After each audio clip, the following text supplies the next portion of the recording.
ভারতের নিট প্রশ্ন ফাঁস ইস্যুতে উত্তেজনা যেন থামছেই না, বরং কেন্দ্র সরকারের সঙ্গে তৃতীয় দফার বৈঠকের কয়েক ঘণ্টা আগে আরও কঠোর অবস্থান নিয়েছে সিজেপি।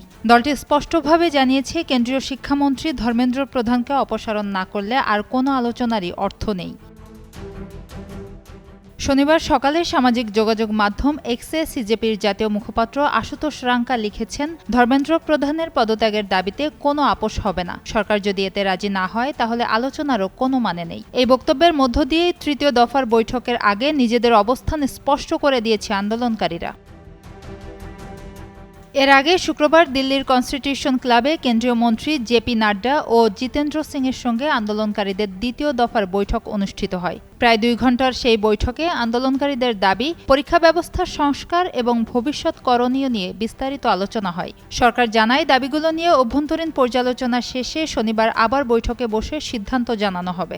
সুস্থ জীবন, সুন্দর পৃথিবী।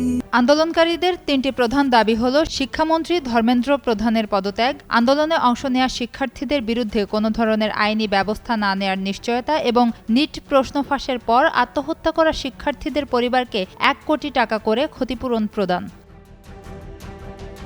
সরকার নীতিগতভাবে শেষের 2টি দাবি বিবেচনায় নিতে সম্মত হলেও শিক্ষামন্ত্রীর পদত্যাগের বিষয়ে এখনও অনড় অবস্থানে রয়েছেন।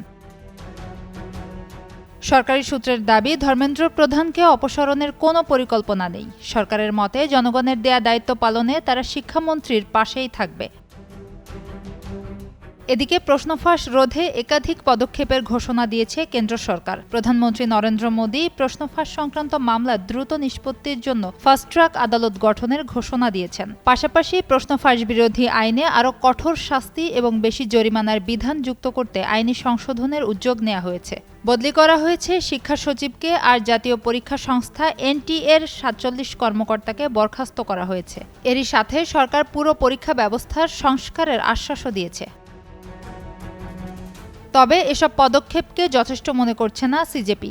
আশুতোষ রাঙ্কার অভিযোগ, নিট প্রশ্নফাঁস এবং এর জেরে শিক্ষার্থীদের আত্মহত্যার নৈতিক দায় শেষ পর্যন্ত শিক্ষামন্ত্রী ধর্মেন্দ্র প্রধানের উপরই বর্তায়। তাই তিনি দাবি করেন, শিক্ষামন্ত্রীর পদত্যাগ ছাড়া এই আন্দোলনের গ্রহণযোগ্য সমাধান সম্ভব নয়।